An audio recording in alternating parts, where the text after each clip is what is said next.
പ്രിയ സജ്ജനങ്ങളെ, ശ്രീനാരായണ ഗുരുദേവൻ്റെ ശിവസ്തുതികളിൽ ഗുരുദേവൻ രചിച്ചിട്ടുള്ള ശിവപ്രസാദ പഞ്ചകത്തിലെ 5 പദ്യങ്ങളിൽ 2 പദ്യത്തിൻ്റെ വിവർത്തനം മുൻപത്തെ വീഡിയോയിൽ അവതരിപ്പിച്ചിരുന്നു. ഇന്ന് 3ഉം 4ഉം പദ്യങ്ങളുടെ വിവർത്തനമാണ് വീഡിയോയിൽ ഉൾപ്പെടുത്തിയിരിക്കുന്നത്. സുഖത്തിനിരിപ്പിടം ആത്മാവാണ്. ഇതറിയാതെ സുഖത്തിനായി ജഡസാമഗ്രികളുടെ പിന്നാലെ പരക്കം പായുന്നതാണ് സകല ദുഃഖങ്ങൾക്കും കാരണം. ഈ മോഹം തീർത്തു തരേണേ എന്നാണ് ഇനിയും ഭക്തൻ പ്രാർത്ഥിക്കുന്നത്. പിടിപെട്ടു പുരണ്ടു മറിഞ്ഞു പിണക്കുടിയിൽ കുടികൊണ്ടു ഗുണങ്ങളൊടും കുടികൊണ്ടു കുടിക്കും അരുങ്കുടി നീരടി തട്ടി അകത്തു നിറഞ്ഞിരിനീ. പിടിപെട്ടു, എൻ്റേത് എൻ്റേത് എന്ന് പറഞ്ഞു പറ്റിക്കൂടി. പുരണ്ടു മറിഞ്ഞു, ഒന്ന് വിട്ടു മറ്റൊന്നിനെ കൊതിച്ചു ജനിച്ചു മരിച്ച്. പിണക്കുടിയിൽ, ജഡമയമായ ഈ ലോകത്ത്, കുടികൊണ്ട് ജീവിതം കഴിച്ചുകൂട്ടി. ഗുണങ്ങളോടും കുടികൊണ്ട് സത്വരജ തമസുകളെന്ന മായാഗുണങ്ങളിൽ മാറി മാറി വർത്തിച്ച് കുടിക്കും അരുങ്കുടി നീര് നിരന്തരം അനുഭവിക്കുന്ന ഈ ദുഃഖമയമായ മോഹം അടിതട്ടി വേരോടെ പിഴുതുമാറ്റി അകത്തു നിറഞ്ഞിരുന്നീ ഉള്ളിൽ ഭഗവാൻ ഇടതിങ്ങി വിളങ്ങുമാറാകണം. എൻ്റേത് എൻ്റേത് എന്ന് പറഞ്ഞു പറ്റിക്കൂടി. ഒന്ന് വിട്ട് മറ്റൊന്നിനെ കൊതിച്ച് ജനിച്ചു മരിച്ച് ജഡമയമായ ഈ ലോകത്ത് ജീവിതം കഴിച്ചുകൂട്ടി. സത്വരജ തമസുകളെന്ന മായാഗുണങ്ങളിൽ മാറി മാറി വർത്തിച്ച് നിരന്തരം അനുഭവിക്കുന്ന ഈ ദുഃഖമയമായ മോഹം വേരോടെ പിഴുതുമാറ്റി ഉള്ളിൽ ഭഗവാൻ ഇടതിങ്ങി വിളങ്ങുമാറാകണം. ഹൃദയം സത്യാനുഭൂതി കൊണ്ട് നിറഞ്ഞതാണെങ്കിൽ ലോകം മുഴുവൻ സത്യസ്വരൂപമായി കാണാൻ കഴിയും. ഹൃദയം മായാഗുണബദ്ധമാണെങ്കിൽ അതനുസരിച്ച് ജഡമയമായിട്ടായിരിക്കും പ്രപഞ്ചം അനുഭവപ്പെടുക. സത്വം, രജസ്, തമസ് എന്നിവയാണ് മായാഗുണങ്ങൾ. സത്വം പ്രകാശത്തിൻ്റെയും രജസ് പ്രവൃത്തിയുടെയും തമസ് മോഹത്തിൻ്റെയും ഗുണങ്ങളാണ്. പക്ഷേ ഇവയൊന്നും ശുദ്ധരൂപത്തിൽ ലോകത്താരിലും കാണപ്പെടുകയില്ല. വ്യക്തി മനസ്സുകളെല്ലാം ഈ ഗുണങ്ങളുടെ പല അളവിലുള്ള കൂടിക്കലർപ്പുകളാണ്. അതുകൊണ്ട് മനസ്സ് സദാ ഈ ഗുണങ്ങളിൽ മാറി മാറി ചലിക്കുന്നു.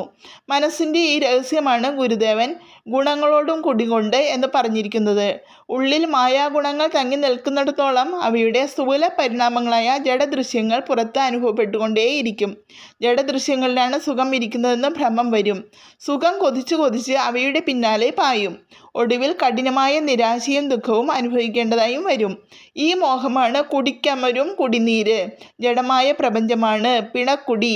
ഇതിൽ സംഘപ്പെട്ടു ജനിച്ചു മരിക്കലാണ് പിടിപെട്ടു പുരണ്ടു മറിയൽ. ഈ സംഭവവികാസങ്ങളുടെ എല്ലാം മൂലകാരണം അവിദ്യ അഥവാ അജ്ഞാനമാണ്. ആത്മാന്വേഷണം കൊണ്ടല്ലാതെ ഇത് മാറിക്കിട്ടുന്നതല്ല. ഉള്ളിൽ ബോധസ്വരൂപമായ ആത്മാവ് തെളിഞ്ഞാൽ മായാഗുണങ്ങൾ പോയി അജ്ഞാനം അകലും. അജ്ഞാനം ഉൾപ്പെടെ മായാഗുണങ്ങളെ മാറ്റി തരണമെന്ന് അപേക്ഷിക്കുകയാണ്. അടിതട്ടി എന്ന ഭാഗം കൊണ്ട് അജ്ഞാനം അകന്നാൽ ആത്മാവ് ഉള്ളിൽ നിറഞ്ഞ് അനുഭവപ്പെടും. ശിവൻ മംഗളസ്വരൂപിയാണെങ്കിൽ കഴുത്തിൽ കറുപ്പ് കാണാൻ എന്താണ് കാരണമെന്ന് ശങ്കിക്കേണ്ടതില്ല. കൃപാനിധിയായ ഭഗവാൻ ലോകരക്ഷയ്ക്കായി വിഷം കഴിച്ചതിൻ്റെ ഫലമാണത്. ഭഗവാന്റെ കാരുണ്യത്തെക്കുറിച്ച് സംശയമേ ഇല്ലെന്നാണ് ഭക്തൻ തുടർന്ന് പറയുന്നത്.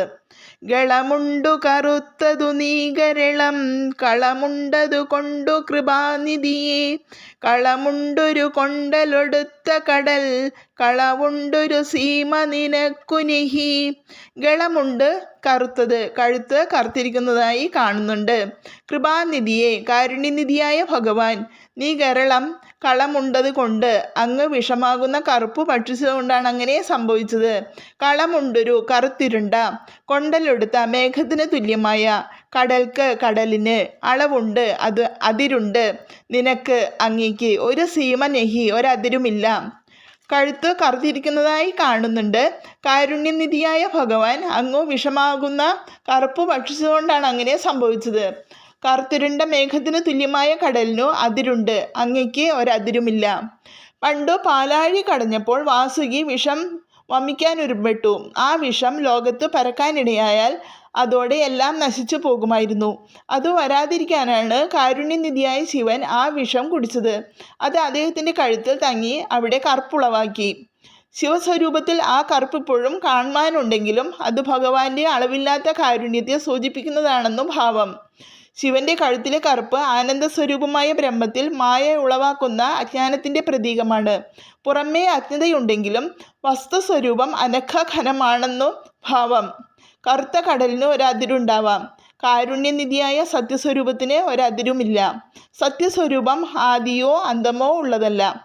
അതുകൊണ്ട് തന്നെ ഭഗവാന്റെ കാരുണ്യത്തിനും അവസാനമില്ലെന്ന് ഭാവം. സർവാത്മന ഭഗവാനെ അഭയം പ്രാപിക്കുന്നവർക്ക് ഒന്നും ഭയപ്പെടാനില്ല.